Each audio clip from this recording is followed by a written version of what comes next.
हम चंद व्यूज़ के लिए और चंद सब्सक्राइबर के लिए अपना जो पर्दा हम कर रहे हैं उतार दें, ऐसे नहीं। हम तो चाहते भी नहीं हम सामने हैं। मैं तो शुरू से काम कर रही हूँ तो वो तो ज़्यादा सामने भी नहीं आती। इनकी बहन से दोस्ती करनी पड़ी मुझे, इनकी। अच्छा, किस्सा सुनाइए अच्छा जरा हमें। अच्छा, वो क्या अब हुआ आपको था, किस्सा सुनाएंगे कि उनको कैसे बताया गया कि लाहौर आपकी शादी करनी है, एक डॉक्टर है। अच्छा ये पूरी स्टोरी जी है। बताएं जी, कैसे क्या आपका हुआ रिश्ता था, हुआ? क्या हुआ था, ये तो मुझे पता भी नहीं है ये आप स्टोरी आज। सारी स्टोरी सुनाएं। हाँ, इन्होंने हाँ कर दी कर और दी? जिस दिन मंगनी हुई तो ये बड़ा रोई। तो वीडियो ना वो बाहर के अब्बू ने बना के भेजी ना मुझे, तो मैं साथ वाली आंटी के साथ भागी भागी गई। मैंने कहा ये देखें वो रो रही, क्या हुआ? मैंने फ़ौरन इनकी बहन को फ़ोन मिलाया। मैंने कहा क्या हुआ उसको? तो इनकी अम्मी नहीं है ना, तो कहती नहीं वो मेरी अम्मी को याद करते हुए रो पड़ी। मैंने कहा अच्छा, कोई और तो बात नहीं। उससे पूछा था वो खुश तो है ना? अगर नहीं खुश तो हम नहीं करते। अस्सलाम वालेकुम जी, मैं हूँ फराह इकरार, मेरे साथ मौजूद हैं स्ट्रॉन्ग उज़्मा और ये सबसे छोटा वाला इनका जो है ना बेबी हमजा। और सबसे ज़्यादा ये आप देखिए कैमरे में देख कैसे रहा है, इसको तो सब पता है जैसे। जी अस्सलाम वालेकुम जी। ये ना इसको फ़ोटो खिंचवाने का मेरी तरफ बड़ा शौक है। इसको लगता है मैं बहुत खूबसूरत हूँ। छोटा सा गुल्ला शपाला सा बेबी है और साथ जबार भाई हमारे हैं। और मैंने अब कहा है कि इस वीडियो में आपने जबार भाई बिल्कुल नहीं रोना है। और साथ कौसर हैं, ये दोनों बेगमात भी हैं और ये छोटा वाला बेटा भी है, बड़ी मामा की गोदी में बैठा है, बातें भी करता है जी। हाँ जी, दे दो। कैसी हैं आप? सबसे पहले हम कौसर से थोड़ी सी बात कर लेते हैं। जी कौसर कैसी हैं आप? जी अस्सलाम वालेकुम। ये वालेकुम पकड़ ले हाथ में। अस्सलाम। जी अच्छा जी, कौसर करती है नकाब और वो लोग कहते हैं चेहरा दिखाएं। हाँ बड़ा, इसका चेहरा कब दिखाएंगे? इसका चेहरा का मैं क्या, हमें कोई ज़रूरत नहीं चेहरा दिखा के व्यूज़ लेने की। वो नकाब करती शुरू से, हमें ज़रूरत ही नहीं है। बिल्कुल। क्यों मैं इंसिस्ट करूँ अपना नकाब उतारे? नहीं, ये गलत बात है। देखिए हाँ नहीं, जिसकी जैसे जिंदगी पता है क्या बात है, हम चंद व्यूज़ के लिए और चंद सब्सक्राइबर के लिए अपना जो पर्दा हम कर रहे हैं उतार दें, ऐसे नहीं। हम तो चाहते भी नहीं हम सामने हैं। मैं तो शुरू से काम कर रही हूँ तो वो तो ज़्यादा सामने भी नहीं आती। जाहिर है वो घरेलू हैं। तो अभी आपका ही छोटा सा बेटा है और उज़्मा है, आप लोग साथ में खुशबाश रह रहे हैं, एडजस्ट हो गया फैमिली में, सब सेट हो गई, आप खुश हैं? जी अच्छा इतना ही बोलती है सिर्फ? जी हाँ जी नहीं। नहीं बोलेंगी, बोले हाँ जी, बोलें जी कौसर जी। कितना कितना अरसा हुआ शादी को? 1.5 साल हो गया तकरीबन। अच्छा माशाल्लाह, जी, जी। 1.5 साल हो गया। तो रिश्ता उज़्मा लेके आई थी? जी ये हैरानी की बात है, आप देखिए, उज़्मा रिश्ता लेके गई हैं अपने ही शौहर का। इनकी बहन से दोस्ती करनी पड़ी मुझे, इनकी। अच्छा किस्सा सुनाइए अच्छा जरा हमें। अच्छा, वो क्या अब हुआ आपको था, किस्सा सुनाएंगे कि उनको कैसे बताया गया कि लाहौर आपकी शादी करनी है, एक डॉक्टर है। अच्छा ये पूरी स्टोरी जी है। बताएं जी, कैसे क्या आपका हुआ रिश्ता था, हुआ? क्या हुआ था, ये तो मुझे पता भी नहीं है ये स्टोरी आज। सारी स्टोरी सुनाएं, किसी को नहीं पता, आज बताते हैं। चलें जी, आज बताएं कैसे आपके ये शादी प्लेटफॉर्म हुई। से। जबरदस्त जी। जी, जबरदस्त। टाटा, क्या जी। चाहिए जी आपको? हम बैठे हुए थे तो मेरी बाजी ने कहा कि एक रिश्ता आया है। मैंने कहा तो फिर मैं क्या करूं? पहले भी बाजी बताती थी, मैं ऐसे ही कह देती थी, लेकिन इस दफ़ा तो बाजी बैठ ही गई थी पास ही। अच्छा कह रही नहीं तुम मुझे जानती हो। मैंने कहा मैं जानती हूँ, मैं किसे जानती हूँ? कहती लाहौर से है। मैंने कहा अच्छा, तो कहती वो डॉक्टर भी हैं, कज़न भी है आपका? कहती आपका कज़न है। मैंने कहा मेरा कज़न। अच्छा, आप दोनों कजन्स हैं ना, बताया था आपने। जी ये दोनों कजन। अच्छा फिर? कहती वो डॉक्टर भी। मैं परेशान हो गई, मैंने कहा, कौन सा डॉक्टर कौन सा कज़न? तो मेरी बाजी ने जब बताया कि ये जुबार, मैंने एकदम से कहा क्या जुबार भाई? जबार भाई। तुम कहा था। ओके आप ओके, नहीं आप तो जाहिर है वो फतवा आ जाएगा। भाई मौलाना जरात को बुलाना पड़ेगा। जी जी जी जी। जी तो वैसे बात चुप कर गई। फिर उसके बाद फिर आपने हाँ कर दी? हाँ, इन्होंने हाँ कर दी और जिस दिन मंगनी हुई तो ये बड़ा रोई। तो वीडियो ना वो बाहर के अब्बू ने बना के भेजी ना मुझे, तो मैं साथ वाली आंटी के साथ भागी भागी गई। मैंने कहा ये देखें वो रो रही, क्या हुआ? मैंने फ़ौरन इनकी बहन को फ़ोन मिलाया। मैंने कहा क्या हुआ उसको? तो इनकी अम्मी नहीं है ना, तो कहती नहीं वो मेरी अम्मी को याद करते हुए रो पड़ी। मैंने कहा अच्छा, कोई और तो बात नहीं। उससे पूछा था वो खुश तो है ना? अगर नहीं खुश तो हम नहीं करते। जी तो दिल से आपने हाँ की थी जी और खुश हैं आप? जी बहुत खुश है। माशाल्लाह, मैंने देखा है मीरब जो बेटी हैं उज़मा और जब्बार भाई की, वो भी बड़ा प्यार करती हैं, बड़ा बेटा भी, ये भी सारे माशाल्लाह। नहीं उस वो तो इसके अंदर तो उसकी जान देखिए, है, वो तो इसको इतना प्यार करती है तौबा। ये मुझे लगता है बड़ा होके व्लॉगर या यूट्यूबर बन रहा है, ये जितना कैमरा फ्रेंडली है ना। आप क्या चाहती हैं ये क्या बने, हमजा क्या बने?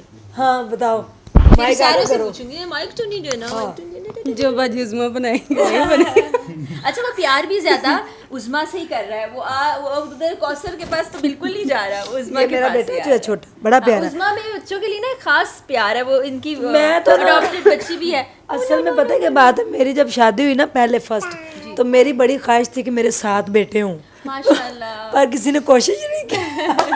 वो मुझे 2 साल बाद ही छोड़ के भाग गया, फिर 6 साल का गैप आ गया, फिर इनके साथ शादी हुई तो मैंने कहा तकरीबन 6 हो जाएंगे, एक तो है ना। अच्छा, तो वो बेटी हो गई, इन्होंने बेटी की ख्वाहिश की, बेटी मांगी, बाद में ये बीमार हो गए तो मैंने ख्वाहिश जाहिर की, तो मेरी ख्वाहिश दरी की दरी रह गई। मैं कहती मेरे 7 बेटे होते, मैं दरमियान में बैठती, मैं नज़र ना आती, कोई प्रोफेसर होता, कोई डॉक्टर होता, कोई इंजीनियर होता, कोई पायलट होता, कोई व्लॉगर होता, कोई चैरिटी करता, इस तरह मुझे 7 बेटों की बड़ी ख्वाहिश थी। तो अब 2 हो गए, वो ख्वाहिश अब इनसे मैं पूरी करवाऊंगी इंशाल्लाह। एक हो गया, अब 6 और ये कर भी सकते हैं, बिल्कुल यंग है, मैं तो बूढ़ी हो गई हूँ। नहीं आप जवान है माशाल्लाह, आपके हौसले जवान है, और आप जो जिन बच्चों को पढ़ा रही हैं, जिनके लिए वो सब करी, वो भी आपके बच्चे ही हैं। हाँ नहीं, इस टाइम वैसे मेरे 11 बच्चे हैं माशाल्लाह। मैं माशाल्लाह वो वाला, वो अभी तक मुझे फुटेज नहीं मिली इनका, जो शेल्टर होम है जी, ना, मैं वो दे बड़ा देती हूँ इन्होंने बच्चों को बड़ा, वो भी एक नेकी का काम है, चीज़ें आपको दिखाते रहेंगे। तो जब्बार भाई आप क्या चाहते हैं हमजा क्या बने, और खास पहले तो ये बताएं कि मीरब के लिए आप क्या सोचते हैं, वो क्या बने, मुन्ने के लिए क्या सोचते हैं? मुन्ना वैसे 6 फुट से ऊंचा हो गया, जिसको आप मुन्ना कह रहे हैं इंशाल्लाह जी। No no no no no. नहीं मैंने वो नहीं कहते कि मैंने इनको ये बनाना है, तो मैंने कभी ख्वाहिश जाहिर नहीं की कि जी आपके दिल में जो आया आप वो करें। अच्छा, सारे बच्चों हाँ, के लिए? हाँ, मैंने कभी नहीं सोचा कि इसको मैंने ये बनाना है, ये कह रही मेरे को मैंने डॉक्टर बनाना है, नुमान को इंजीनियर बनाना है, अब इसको पता नहीं क्या बनाना है। इसको वैसे क्या उस्मा, इसको मैं इंशाल्लाह ताला अगर ये मेरी जिंदगी उस वक्त तक रह गई ना, ओए देखो क्या है। मत छेड़ो, मैं भी कैमरे में बातें अच्छा अच्छा, नहीं ये ले। तो ये माइक कहता चाहिए। है, ये कहता है कि मैंने ना बस ऐसे, ये देखें, मैं चाहती हूँ कि ये इंशाल्लाह आर्मी में जाए माशाल्लाह और बहुत बड़ा अफसर बने और लोगों को इंसाफ दिलवाए और अपने माशाल्लाह, और आपके लिए कितने जो है प्यार ना- से देख रहा है माशाल्लाह। उसको कैमरा और माइक बहुत अट्रैक्ट कर रहा है। जब इसका से मैं ब्लॉगर है ना, तो इसको लगता है कि मैं भी बन जाऊंगा, जबरदस्त जी। लेकिन नहीं, हमने इंशाल्लाह आर्मी में जाना है। और ये देखे अब अच्छा, अब दरमियान में बैठ गया, उसको माइक नहीं नहीं, अब अपनी अम्मा दूसरी के पास चला गया। नहीं वो खेल रहा है, उससे वो बड़ा एंजॉय कर रहा है, उसके जी, लिए अब ये आप चीज़ नहीं है। अच्छा, मैं ना ऑन कैमरा एक बोलूँगी बात कि लोग कहते हैं कमेंट्स बॉक्स के अंदर कि आप जो है ना वो उज़मा का ख्याल नहीं रखते, आप कौसर का बड़ा ख्याल रखते हो, फिर लोग कहते हैं आप कौसर का बड़ा ख्याल रखते हो, उज़मा का ख्याल नहीं रखते। तो ये डिफरेंस पता नहीं कन्फ्यूजन हो रही है। मैं इनसे कहती हूँ, इनसे मैंने कहा देखें, ये इन्होंने मुझे ना पहली बार ईद पे कहा इस दफ़ा, पहले तो कभी हुआ ही नहीं, तो इस दफ़ा इन्होंने ईद पे मुझे क्या कहा ये खुद बताएंगे सूट के बारे में। क्या जी? जी मैंने कहा था कि सारी उम्र मैंने आपको कोई गिफ्ट नहीं दिया को। अच्छा, अब मेरा दिल जा रहा है कि मैं आपको कोई महंगा सूट लेकर दूँ, अच्छा। वो एक्सपेंसिव हो। तो इन्होंने मुझे आगे से जवाब दिया कि नहीं जी, दोनों जो मेरा लोग है वही उसका लोग है। हालांकि मैं कहती नहीं मुझे ले दो, उसका क्या, मुझे क्या, जो मर्जी। मैंने कहा अगर मुझे लेके देना है तो कौसर का भी लेना पड़ेगा। फिर इसने कहा तुम्हारी मर्जी है। मैंने फिर हम दोनों के सेम सूट लिए, सेम इनकी और अपनी चीज़ें सेम ली। अब इन्होंने 14 अगस्त पे एक सरप्राइज दिया, कौसर से पूछे उसको कैसा लगा। क्या उसको कुछ सरप्राइज था क्या, पहले ये बताएं और फिर नहीं, बताएं वही कैसा आपको लगा। बताएगी। ठीक। इस मुझे तो पता था, इन्होंने सरप्राइज दिया उनको अच्छा, क्या था वो सरप्राइज? जी। और हाँ, सीधा करे माइक, और इनसे पूछे कि वो ना इनको लगा कैसे, ऐसे दूसरी तरफ हाँ जी, वैसे यूं ही, हाँ, ऐसे ऐसे। वो कैसे साथ करके डिटेल में बताओ कि जब मिला, इनको नहीं पता था ये आई, जब मिला फिर कैसा लगा जी। जी घर से मैं तो वैसे ही आए थे, इधर आकर बैठे तो बाजी कहती कपड़े पहन लो। मैंने कहा कौन से? बाजी कहती वो पड़े हुए हैं। तो मुझे देख कर बहुत अच्छा लगा था।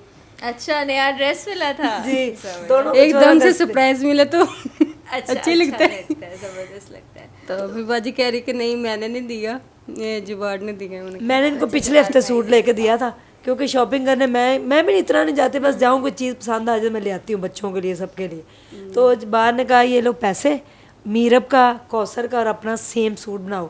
फिर इसको पता भी नहीं था, मैडम को इसका साइज़ पता था, उन्होंने सिलाई करके टेबल पे रखा हुआ था। फिर इसने पहना तो एक्सप्रेशन तो बंदे को पता चल ही जाते। मैंने देखा कि इस खुशी हुई। फिर मैंने कहा जबार ने दिया, अब ये जबार को अगर थैंक यू बोलना चाहें तो बोल सकती है, वो भी उनका। पहले नहीं बोला था थैंक यू। पहले मौका नहीं मिला। अच्छा, और जबार भाई ना खामोश बैठे हैं, कह रहे हैं सारी खवातीन बोलती जा रही है, मैं इनमें क्यों बैठ गया हूँ। जी कैसा लगा? जी बहुत अच्छा लगा था। तो जबार भाई, आपने कहा कि वक्त के साथ साथ आपका गुस्सा कम हो गया, अब आप ख्याल करने लगे हैं, तो ये चेंज कैसे आया आपके अंदर? और अब अभी क्या वाकई आपका गुस्सा कम हो गया, आप धीमे मिजाज ख्याल करने वाले हो गए? जी पहले मैं नमाज नहीं पढ़ता था, बाकायदगी पढ़ता था कभी कभार। जब ये उम्रे पे गई हैं तो इन्होंने मुझे मुख्तलिफ जहाँ जहाँ इन्होंने ज़ियारत की है, मुझे वीडियो कॉल पे ज़ियारतें करवाती रही। कोई इन्होंने दुआ मांगी, किसकी दुआ कबूल हुई, मैं नमाज बाकायदगी से पढ़ना शुरू हो गया। फिर मैंने अल्लाह से दुआ मांगी कि या अल्लाह मेरे अंदर को बर्दाश्त पैदा करो, मैं गुस्सा और मेरे हुस्न अखलाक में इजाफा बरकत डाल दें, मैं लोगों से नरमी से बात करूँ। तो उससे अल्हम्दुलिल्लाह अल्लाह ने मेरी वो भी दुआ कबूल कर ली। तो अब मैं अपने गुस्से पे बड़ा काबू रखता हूँ। तो कोई अगर बात हो भी जो तो मैं खामोश हो जाता हूँ। पहले आपने बताया ऐसे नहीं करते? नहीं, पहले तो बड़ी मारपीट बड़ा कुछ होता था, हम बड़ा डर जाते थे, बच्चे डर जाते थे, मैं बड़े मसले होते थे। और वो कहते हैं मैंने अब उस बच्चे से भी कहा कि मैं उस माजरत खा हूँ, और अब बेगमात से कभी नहीं कहा कि आप लोगों पे जो मैंने गुस्सा किया है। नहीं, मैंने इससे भी सॉरी की है। और कौसर के साथ आप ठीक रहते हैं या उनसे? बस अल्हम्दुलिल्लाह, शुक्र अल्हम्दुलिल्लाह, हालात अच्छे हैं, अल्लाह ताला मज़ीद अच्छे रखे। बिल्कुल अच्छे रखे, अच्छा लगा। अल्लाह ताला आप तमाम लोगों को खुश रखे।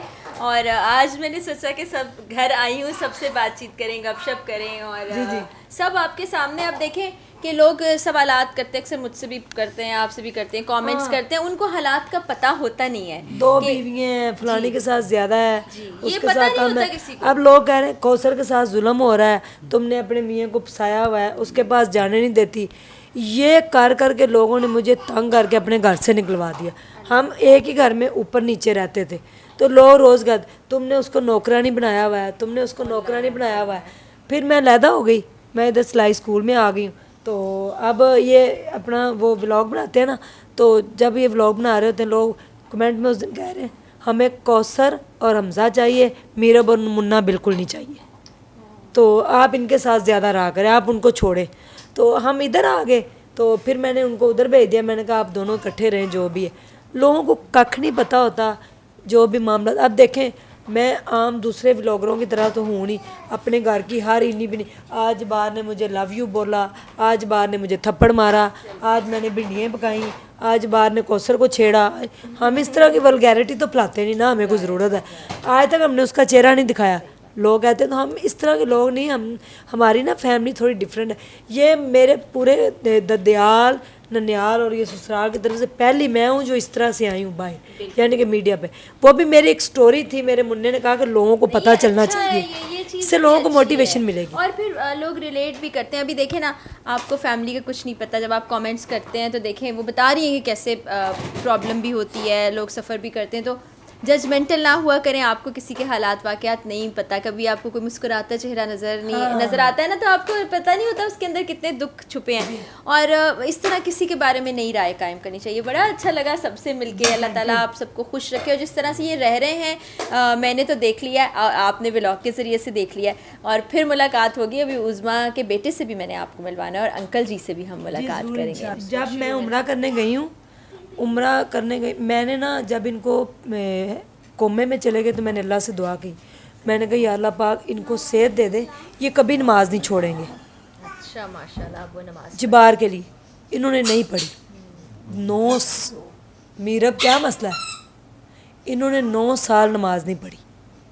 तो अब मैं जब उम्रा करने गई जनवरी में, तो फिर बाद में इनको पता चला मेरे से जुदा हो गई है, पता नहीं शादी करवा दी, अब मुझे मिलेंगे। वो होता है ना अल्लाह ताला जब हिदायत देता। अब ये 5 वक्त के नमाजी हैं, इसको भी पड़ा था पड़ेगा। अच्छा वो इसने बता मुझे रहे हैं बताया बहुत था, गुस्से में, बहुत बड़ा गुस्से में। मैं कहती हूँ सब कुछ आपने बताया था। चीर फाड़ कर देता था सबकी, तो सब इससे डरते थे। मैं भी कई कई दिन मुझे फिर उठा नहीं जाता था। वो उनका कसूर नहीं, उनकी बीमारी ऐसी थी। तो अब लोग कहते हैं ये शराबी है, ये शराब पीता है, हाँ बेचारी उससे तकलीफ बोला से नहीं जाता, बोला नहीं जाता। तो लोग उसके बोलने को कहते हैं जी ये शराब पीता है। हाँ वो अभी स्पीच थेरेपी से वो बोलने के काबिल हुए, वरना एक शख्स जो हाँ, पैरालाइज dead हो हो गया। जाए उसकी जिंदगी कैसे बदल जाती। तो इन लोगों आप सोचा करें, ऐसे ऐसे बेदर्दी से कमेंट्स करते हैं, मुझे तो जी। कुछ समझ नहीं आती। आपने क्या कहना है? जी बोले जी। जी ये सबसे पहले तो मैं ये कहना चाहूँगी कि हमारा भाई व्लॉग है तो हम सब नहीं आना अंदर व्लॉग में। ये मुझे बहुत बुरा लगा, मुझे अभी अभी पता चला है कि आप लोगों ने कमेंट किया है कि नुमान और मीरब नहीं चाहिए। जहाँ नुमान और मीरब नहीं होंगे वहाँ हम भी नहीं होंगे। जी और दूसरा बात कि हमारे शौहर जो हैं वो शराब नहीं पीते, वो उनको पैरालाइज हुआ था, इसी वजह से वो हाँ ठीक बोल नहीं पाते। ठीक नहीं बोल पाते। जी और बुरे कमेंट मत किया करें। ये हम सब मिलके ही कहते होते कि ना किया करें कमेंट्स।